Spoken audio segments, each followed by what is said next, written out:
السلام علیکم ورحمۃ اللہ وبرکاتہ۔ دوستو، آپ کا استقبال ہے ہمارے اس یوٹیوب چینل لرن وتھ صدیق احمد میں۔ آج آپ کے سامنے ہم پیش کرنے والے ہیں آؤ گرامر یعنی اردو کے قواعد سیکھیں، اس کا پہلا سبق۔ یہ ایک نیا کورس ہے، اس سے قبل 2 کورس کے اسباق یکے بعد دیگرے اپلوڈ کیے جا رہے ہیں، جن میں سر فہرست سب سے پہلا کورس آئیے اردو مضمون نگاری سیکھیے، جسے اردو مضمون نگاری کورس کے نام سے بھی جانا جاتا ہے، جس میں تعارف، روزنامچہ، منظرکشی سے لے کر اخیر تک مضمون نگاری، انشائیہ نگاری وغیرہ تک کے اسباق اب تک اپلوڈ ہو چکے ہیں اور مزید اصناف نثر کے اسباق اپلوڈ کیے جا رہے ہیں۔ دوسرا کورس آؤ اردو سیکھیں اس نام سے چل رہا ہے، جس میں اردو پڑھنا، لکھنا اور اس کو سمجھنا سکھایا جا رہا ہے، جس کے اسباق بھی اردو زبان کی پہلی، دوسری، تیسری، چوتھی، 5ویں کتاب کی روشنی میں اپلوڈ کیے جا رہے ہیں۔ اور یہ تیسرا کورس ہے جس میں گرامر یعنی اردو کے قواعد پیش کیے جائیں گے۔ ان تینوں کورس کو لے کر اگر آپ چلیں تو اردو زبان میں آپ کو پورے طور پر مہارت حاصل ہو جائے گی۔ اگر آپ ہمارے چینل پر نئے ہیں تو ہمارے چینل کو سبسکرائب کر لیں اور ہمارے ویڈیو کو لائک اور شیئر کریں تاکہ آپ اس سے فائدہ اٹھا سکیں۔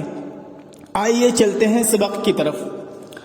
آج کا سبق ہے ضروری اصطلاحات۔ کسی بھی چیز کو جاننے سے پہلے اور سمجھنے سے پہلے اس کی اصطلاحات کو جاننا ضروری ہوتا ہے، تاکہ اس کی روشنی میں اگلے مراحل آسانی سے حل ہو سکیں۔ بصورت دیگر اگر اصطلاحات کو سمجھا نہیں گیا تو یوں ہی اصطلاحات میں ہم گم ہو کر رہ جاتے ہیں اور اصل مقصد تک، اصل مطلوب تک ہم نہیں پہنچ پاتے۔ اسی وجہ سے مناسب یہ سمجھا گیا کہ سب سے پہلے اصطلاحات آپ کے سامنے پیش کیے جائیں۔ تو سب سے پہلے اصطلاح میں حرکت۔ حرکت کہتے ہیں زبر زیر پیش کو۔ دوسری اصطلاح ہے متحرک۔ متحرک کہتے ہیں حرکت والے حروف کو۔ متحرک کہتے ہیں حرکت والے حروف کو۔ فتح یعنی زبر کو فتح کہا جاتا ہے اور جس حرف پر زبر ہو اسے مفتوح کہتے ہیں۔ کسرہ یہ زیر کو کہتے ہیں اور جس حرف کے نیچے زیر ہو اسے مکسور کہتے ہیں۔ ضمہ پیش کو کہتے ہیں اور مضموم جس حرف پر پیش ہو اسے مضموم کہتے ہیں۔ اب ان تینوں کی شکلیں کس طریقے سے ہوتی ہے؟ حرف پر اوپر کی جانب تھوڑی سی ترچھی لکیر کھینچی ہوئی ہو، جس طرح گھٹاؤ کا نشان ہوتا ہے، وہ ترچھے میں اگر اوپر کی جانب ہو تو وہ زبر کہلاتا ہے، اور اگر وہی گھٹاؤ کا نشان تھوڑا سا ترچھا نیچے کی جانب ہو تو وہ زیر کہلاتا ہے۔ اور جس طرح انگلش میں 9 لکھا جاتا ہے، 9 لکھا جاتا ہے، اس طریقے سے اگر کسی حرف کے اوپر نشان ہو، بنا ہوا ہو 9 کی طرح شکل میں، تو اسے چھوٹا سا تو اسے ضمہ کہتے ہیں۔ تنوین 2 زبر، 2 پیش اور 2 زیر کو کہتے ہیں، یعنی جس طرح زبر ہوتا ہے اسی طریقے سے 2 مرتبہ زبر ایک ساتھ لکھا ہوا ہوتا ہے، اور جس طرح زیر لکھا جاتا ہے اسی طریقے سے اس کے ساتھ 2 مرتبہ زیر لکھا جاتا ہے۔ اور جس طرح پیش ہوتا ہے اس میں کچھ شکل تھوڑی سی بدل جاتی ہے کہ ایک طرف سے 9 اور ایک طرف سے انگلش کا 6، یعنی انگلش کا 9 اور 6۔ 69 جس طرح لکھا جائے گا انگلش میں، اسے اسی شکل میں چھوٹا سا اوپر لکھا جاتا ہے حرف کے اوپر، اسے پیش کہتے ہیں، 2 پیش کہتے ہیں۔ اور منون وہ حرف جس پر تنوین ہو، خواہ وہ 2 زبر، 2 پیش یا 2 زیر کی تنوین ہو۔ سکون و جزم حرکت نہ ہونے کو کہتے ہیں۔ سکون و جزم حرکت نہ ہونے کو کہتے ہیں، اور اس میں نشان عین کا آدھا سر چھوٹا سا ہوتا ہے، اس کے اوپر حروف کے اوپر عین کا آدھا یعنی چھوٹا سا سر ہوتا ہے، یہ جزم کی علامت ہے۔ اور عربی میں یہ گول ہوتا ہے، یعنی گول بالکل گول پورا چھوٹا سا بنا ہوا ہوتا ہے. جس طریقے سے ہا لکھی جاتی ہے اسی طریقے سے ایک دم گول بالکل، یا نقطہ جس طرح ہوتا ہے اس طریقے سے گول ہوتا ہے، وہ جزم کی علامت کہلاتی ہے. ساکن وہ حرف جس پر سکون ہو یعنی جزم ہو.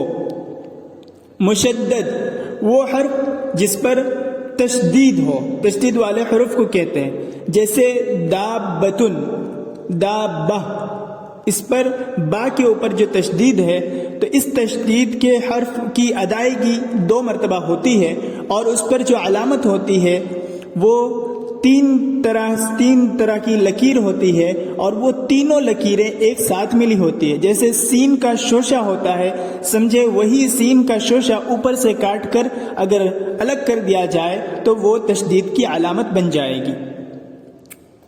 حروف علت، حروف علت واو، الف اور یا کو کہتے ہیں جن کا مجموعہ وائی ہے. حروف لین، حروف لین وہ واو یا یائے ساکن جس سے پہلے زبر ہو. حروف لین وہ واو یا یائے ساکن جس سے پہلے زبر ہو، جیسے خوف اور ضعیف. حروف مدہ وہ واو ساکن جس سے پہلے پیش ہو، اور یا ساکن جس سے پہلے زیر ہو، اور الف جس سے پہلے زبر ہو، جیسے سو، جی، شا. وہ حروف مدہ وہ واو ساکن جس سے پہلے پیش ہو، اور یا ساکن جس سے پہلے زیر ہو، اور الف جس سے پہلے زبر ہو. واو کی مثال سو، یا کی مثال جی، الف کی مثال شا. یا معروف، یا معروف وہ یا ہے کہ جس سے پہلے کسرہ ہو اور خوب ظاہر کر کے پڑھی جائے، جیسے کرسی، ٹوپی، کاپی وغیرہ کی یا. یا معروف وہ یا ہے کہ جس سے پہلے کسرہ ہو اور خوب ظاہر کر کے پڑھی جاوے، جیسے کرسی، ٹوپی، کاپی وغیرہ کی یا. یا مجہول وہ یا ہے کہ جس سے پہلے کسرہ ہو اور خوب ظاہر کر کے نہ پڑھی جاوے، جیسے چائے، قے، رائے وغیرہ کی یا. یا مجہول وہ یا ہے کہ جس سے پہلے کسرہ ہو اور خوب ظاہر کر کے نہ پڑھی جاوے، جیسے چائے، قے، رائے وغیرہ کی یا. یہ کچھ اصطلاحات تھے جو آپ کے سامنے پیش کیے گئے. اب اس کے بعد حرف کی اقسام، یعنی حرف کو 2 حصوں میں تقسیم کیا جاتا ہے، ایک با معنی بے معنی، جس میں سے پہلے کو لفظ موضوع کہتے ہیں، موضوع مفرد کہتے ہیں، اور دوسرے کو مہمل وغیرہ کیا کہا جاتا ہے. اس طرح کی اقسام مزید آگے کے اسباق میں آئے گی. امید ہے کہ آپ کو سبق سمجھ میں آیا ہوگا اور آپ اس کو ذہن نشی کریں گے اور یاد کرنے کی کوشش کریں گے، اور کہیں بھی الفاظ لکھے ہوئے ہوں اس پر آپ اس کا اجرا کریں گے تاکہ یہ گرامر آپ کو سمجھ میں آ سکے، قواعد آپ کو ازبر ہو سکے، اور اس کی روشنی میں آپ جملے آسانی سے تیار کر سکیں، اور اس کی روشنی میں اردو زبان کو اچھے سے سلاست کے ساتھ، روانی کے ساتھ پڑھ سکیں. السلام علیکم ورحمۃ اللہ وبرکاتہ.